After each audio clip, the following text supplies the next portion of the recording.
Welcome to Jasco Goods. Fellow woodworkers, we're entering one of the most profitable times of the year for the woodworker. Cooler weather means a cooler workshop, and shoppers are hunting for that handmade decor. In today's video, I'm building 3 Halloween creations that you can sell, gift, or keep for yourself. And one of them flips from Halloween to Thanksgiving with a quick swap. Now let's get to building. This first project's super simple. All you need is a little scrap 2x4 and a little scrap 1x4. Cut your 1x4 to 7 1/4 inches. The scrap 2x4, you're gonna make a square. So I mean, it's gonna be the same length as it is wide. So usually that's about 3 1/2 inches. Sometimes it's a little bit less. So now we just need to find the center of the block. And you can do that with a speed square if you want. Or you can just do any straight edge and go corner to corner. And that should be your center right there. Okay, so now you need an 1.5 inch Forstner bit. And you're gonna drill a hole right in the center of your 2x4, about 1/2 inch deep. You're basically making it the depth of a tea light, or in my case, one of these fake plastic ones. Call me a sissy, but I don't trust putting a real candle in this kindling. Ooh, almost did a DIY vasectomy. Before you drill your hole, make sure to double check what size tea lights you have, because some of the fake plastic ones I had were 3/4 of an inch thick, and they were a little bit wider, so they didn't fit in these 2.5 inch holes. So now I want to dog ear the corners of both pieces. So just go in 3/4 of an inch from the edge. You could do it in 3/4 of an inch from this edge too, and then just connect them if you want. Or you could just take your speed square and go like this and line it up with the first 3/4 of an inch. And then make your line. And then flip your board, because you're going to want to do it on both sides. So that way when you cut it, you can flip the board and it'll be on the other side. And then just do the same thing with the bottom piece, or you can get one cut and put it on top and trace it, which is easier usually, but however you want to do it. What's even easier is once you get one side marked, you can set up a stop block, especially if you're going to cut more than one, and then just do this. Now your sides are perfectly even. And then just repeat it on the next one. Bam! And then just repeat it for the smaller one too. Bam! Then I just rub all the pieces on my Turd Polisher 2000 with 150 grit sandpaper. All right, so now we just gotta attach these together. And I'm gonna use some wood glue. I don't know if you guys saw the live I did where I tested the strength of wood glue. You could wood glue this and it would definitely stay together and hold this candle. Unless you're putting more than a 100-pound candle on here, it would hold it. You would rip the anchor out of the drywall before this glue would separate. But I'm gonna actually tack mine with a nail just to hold it until the glue dries, because I wanna move to the next step. Because I'm filming a video. If you're not filming a video, you can do whatever you want. Now one of these I'm going to paint with an orange spray paint, and the other one I'm going to stain with an orange stain, obviously. And so that way, so you guys can see what do you like better, stained or painted. I'm using this Rust-Oleum. It's just orange, nothing special. That's all they had at the Walmart when I went. The other ones were out. It's kind of close to Halloween. These oranges go fast. So for the orange stain, I'm just using this water-based stain. It's a Minwax. I get it from Lowe's. They mix it for me right at the paint counter. They have a bunch of different colors. Then I'm doing a third one with a weathered gray, just in case you guys don't like orange. Now before I do the final touches on the front of these, I want to put a keyhole slot on the back of them so they can be hung flush to the wall. Now I have this little keyhole slot jig that I made, and I always just modify it for each new project that I do. I really want to make an adjustable one that I can just adjust to each new project. So I made this jig to keep my router straight. This line shows where it's going to start, the keyhole slot, and then that line tells me where to stop the edge of the router. And it's going to be about 3/4 of an inch up. So it'll be like a 3/4 of an inch keyhole slot. The other two sconces, the keyhole slot jig worked perfect. This last one was made from a different piece of wood, so it's really loose. So I'm going to use a piece of this drawer liner to see if it holds this in place. That's tighter than me in an airplane seat. The last thing I need to do before I put the faces on these is apply a water-based matte finish polyurethane. And while these are drying, we'll start our next project. All right, for this next project, we need about 12 inches of a 1x6 and 12 inches of a 1x8. Okay, so what I'm making is a mother-in-law hat. A witch's hat. And I'm just going to freehand the top part of the hat. The top part is going to be on the 1x10. Now, if you can't freehand like this, there's all kinds of stencils you can find online. It's pretty much just a big poop emoji is what you're making. Okay, I'm going to cut it out now with my jigsaw. I'm going to start on this side and then stop about there. So I'm going to let that all hang off the edge. What's great about this is it's good practice for you on your jigsaw. If you're not experienced with it, you don't have to be perfect. You don't even have to stay on the line. If you come off the line, it's okay. You can fix it. It's a hat. Now, I cleaned mine up on the Turd Polisher 2000, but if you don't have one, that's fine. You can use an orbital sander. You don't have an orbital sander? I don't know why I can't say orbital today. Orbital. Oh, I just said it. You can use sandpaper. Get a sanding block. Or you don't have sandpaper? Get some kitty litter. Glue it to some cardboard. What do you think they did back in the 1800s? They had to sand uphill both ways. Okay, so now we're going to round over the ends of our base.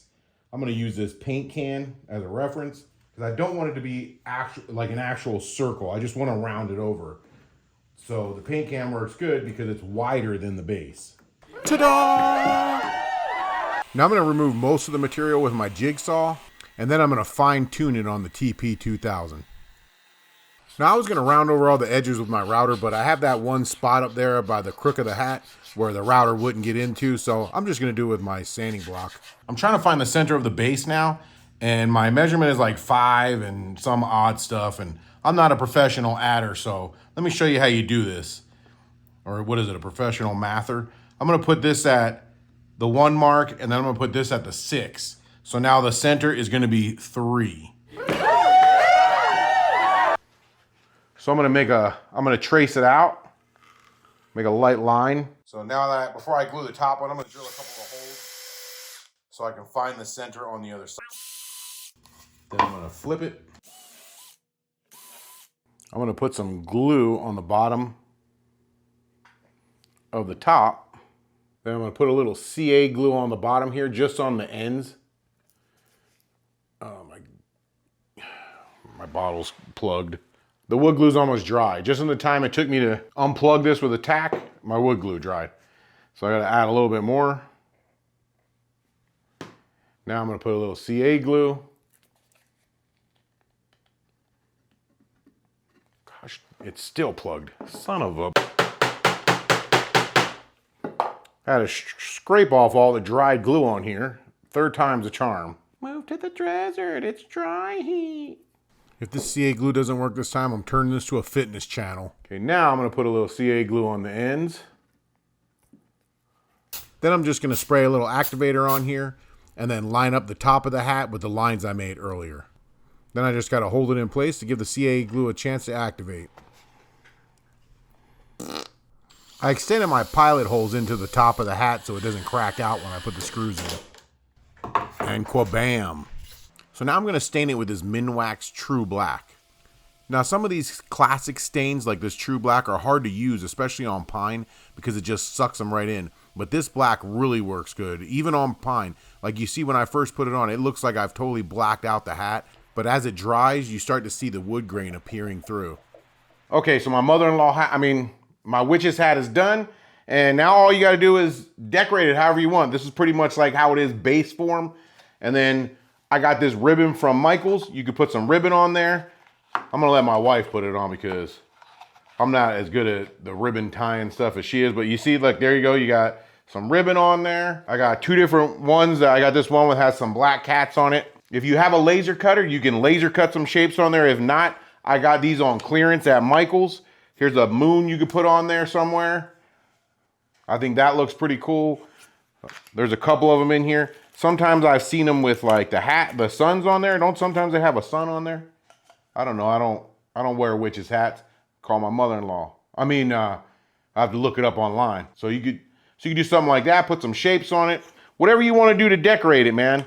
That's the fun part. It's up to you. Use your imagination. Use your imagination. Why'd they pick this shape of a cat? You know when the cats are sticking their beehole in your face? That's the only cat they got on there. The one where he's sticking his beehole out. That's crazy. Who developed this? Puff Daddy? I always try to put my clear coat in a separate container, especially when I'm using a dark stain, and especially when I'm using this black stain. It does bleed a lot. I did 2 coats of a water-based matte finish polyurethane, sanding in between coats. And then while I was sanding, I got an idea. Why don't I distress one side to see how it looks? And then that way you have an option. So on one side I distressed it, meaning I sanded the edges till you could see the wood through it. Hulk, it is not Halloween candy time. You need to get back on the sign and get to work. Hulk, smash your fat ass. Hey, Hulk. So I put 2 coats of a clear coat on mine, and now I'm gonna decorate it. And there's a lot of different ways you can decorate it. You can do a stencil, you can do vinyl, which is what I'm gonna do on this one. This one I'm gonna do with this vinyl. I have a vinyl cutting machine that I use to make these. If you don't have a vinyl cutting machine, you can buy the vinyl in sheets from Walmart, and then you can cut it out yourself with an X-Acto knife. You don't need the machine to cut it out, especially for something so simple like a pumpkin head. And I'm gonna show you how to do that. Now I just printed this up on my regular printer, and I'm gonna take this, I'm gonna trace it onto the vinyl, and then I'm gonna stick the vinyl on for the gray one. For the one that I painted orange, I'm just gonna spray paint it with a stencil. And I'll show you how to do the stencil. It's pretty easy if you have never done a stencil. So these are the 2 different oranges. So you can see, this is the one I stained with orange stain. This is the one I spray painted. So you can decide what you like better. Do you like the stain better, or do you like the spray paint better? So for the vinyl that I cut on my machine, all I need to do is peel off the backing, or peel off everything that I don't want on there. So that's my sticker right there. I can throw this away, or you can use this part as a stencil. Then you're gonna take your clear plastic sheeting. It's got a grid on it. Oops. Oh, I just messed this up. Whew. Luckily, this piece is used and it's not as sticky. I like to do it like that because it's a little easier to get off. So you just line up your corners so that this is square on there. Rub it on like that. Now, when I peel this off, it should take up all the sticky parts. Oops, that one didn't stick so good. Like I said, this sheet is been used. It's a little bit easier to use after you've used it a few times because it's really sticky. So now I just take this, line it up how I want it, get it even in the middle, and then put it on. I really like the classic pumpkin faces.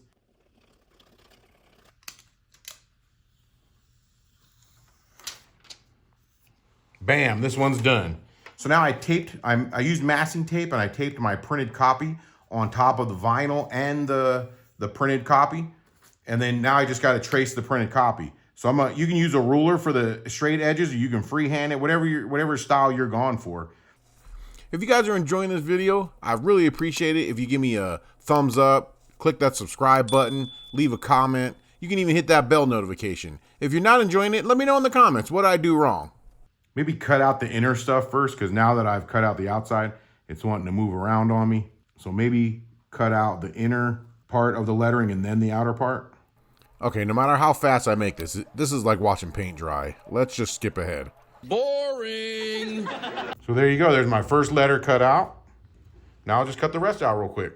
So you want to cut your transfer tape, which is what this clear stuff is called. You want to cut that square. Don't just cut it all willy-nilly. So that way when you're putting it on to whatever you're going to put your sticker onto, you can line it up and make sure it's square. Make sure the lines, the grid is working for you. That looks pretty good right there. I'm going to put this on the bottom, get them all evened up. So now you want to take this, and you're going to put it on there and try to line up. Oh, the static pulled it up. The static lifted it, but I think I can save it. So it may be easier to build it upside down. Put the tape down and then build it that way. Because look, my eye is crooked now. Oh no, I've gone cross-eyed. See how crooked the eye is? And this is a new piece, so it's really hard to like remove and replace. Especially like piece by piece like this. So see? So that's all right. It's really staticky here in the desert. So now I'm going to pull all the backing off and then stick it on.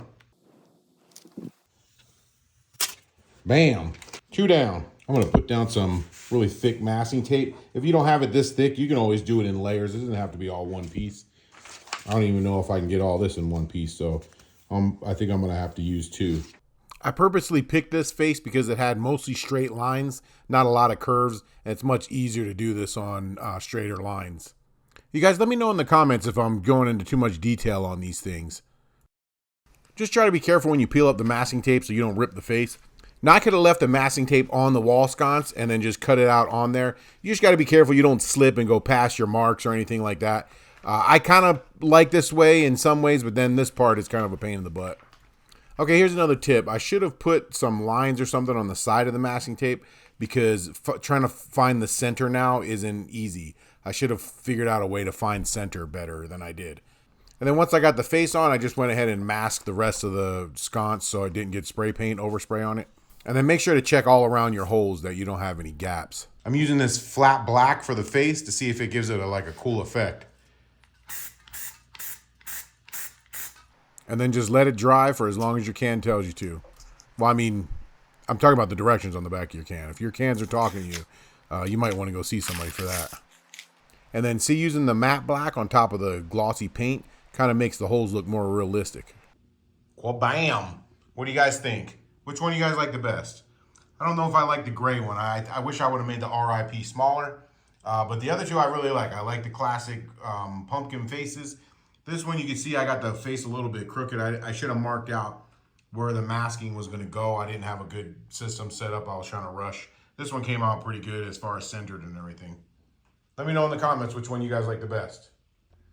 What's cool about these is you could hang them on the wall if you want, or you could just sit on a shelf or a counter.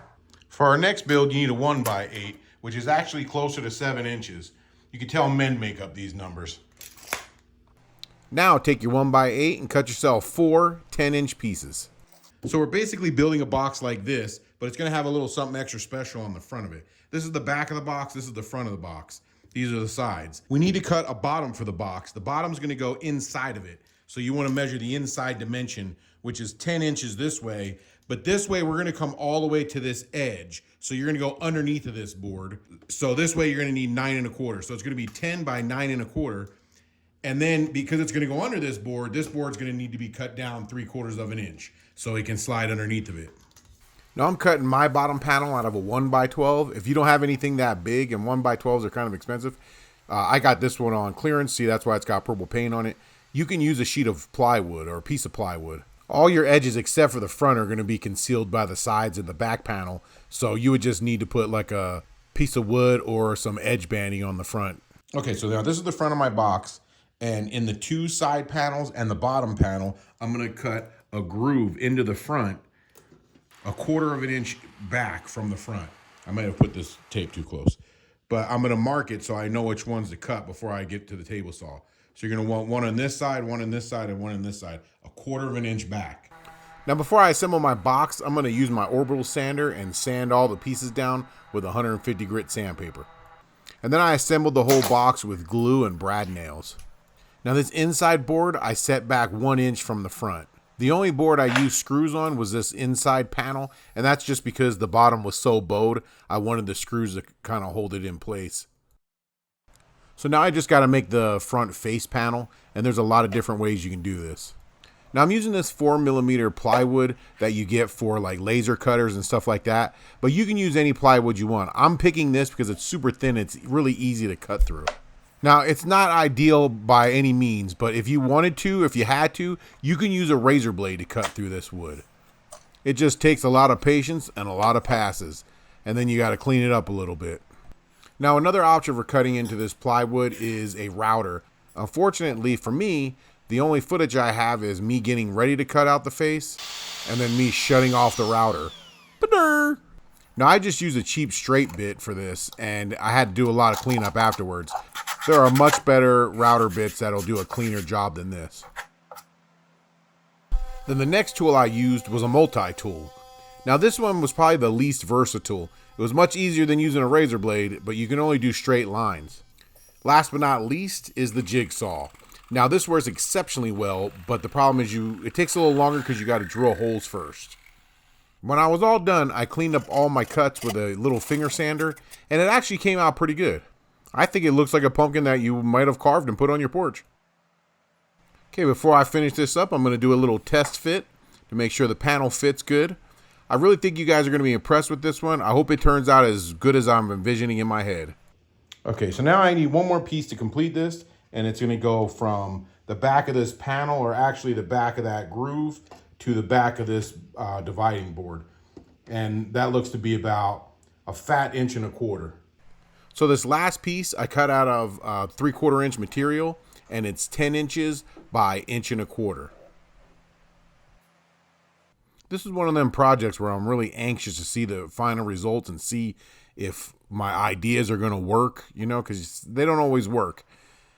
And you got to go through the staining process, the sanding process, all the boring processes first. I'm staining this one with oil-based wood stain. It's premium Bear Provincial. So I got these old school handles that I'm going to put on top of this to like handles to hold it and pick it up.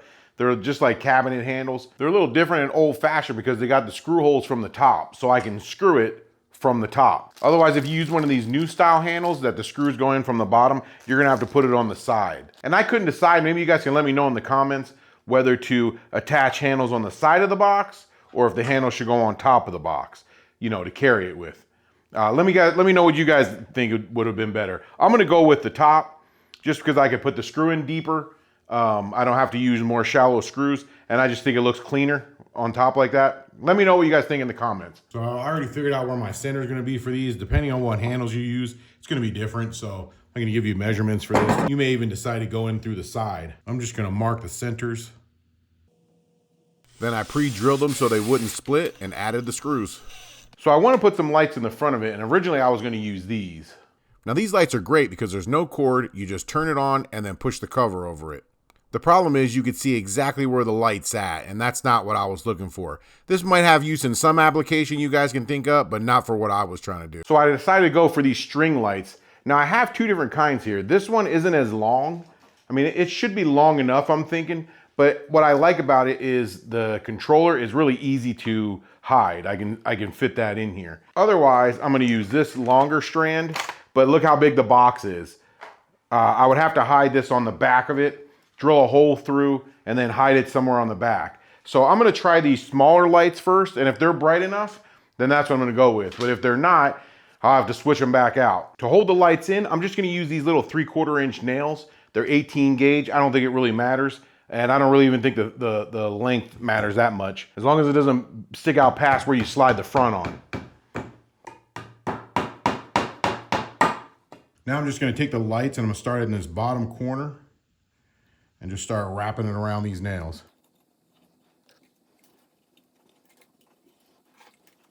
I'm gonna add another nail to this side. And then I'm gonna kind of go back down like that, around this one. Now I didn't take a class on this. I'm just kind of making it up as I go. And then this can just hang in here like this. There you go. Let's see it.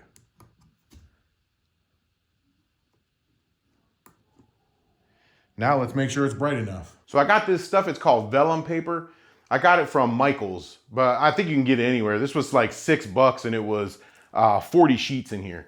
But if you don't want to use that, you can always use parchment paper, the kind you use for baking. You can use tissue paper, but I'm gonna put a sheet of it on the back of my pumpkin. I cut it to the same size. So hopefully this is strong enough to hold the vellum paper on here. Now, I don't know if you can buy different colors of this vellum paper, but if you wanted, you could use different color tissue paper. This tissue paper is not going to last for a long time. You know, you're going to eventually poke holes into it if you're trying to store this thing. I mean, you could even use toilet paper if you wanted to. Just, I wouldn't use the used stuff. I learned that lesson the hard way. Wow, this really brings back memories. It's been a long time since I've put lipstick on a pumpkin. Man, I missed my Jacqueline O-lantern. All right, let's see if this is bright enough. Some people say I'm not bright enough to be doing this, so who am I to judge? Let's turn off all the lights and make scary noises. Woo! I ended up putting a second strand of these little lights in there because all my shop lights are drowning out the light that's coming off of it. It's brighter than it looks, but the camera's not doing it justice. So I just put 2 for the video. But wait, there's more. So the purpose of this thing is to put your Halloween candy in, and then you can either leave it at the front door or you bring it to the front door and you hand out candy. You know, a lot of people leave it in bowls sitting out on a chair or something. Well, now you can leave it in here. It's a decoration too. But what I really like about it is that you could change these out, and then you could just slide in a new sign when you want to change it up. Let's see this one more time with the lights out. But wait, Halloween's over. Do we just throw this in the closet now? Nah, look. Now it's a fall decoration. You could put pine cones in there. I got these fake apples off of Amazon. whatever kind of fall stuff you could think of. And best of all, this is how I feel about you guys.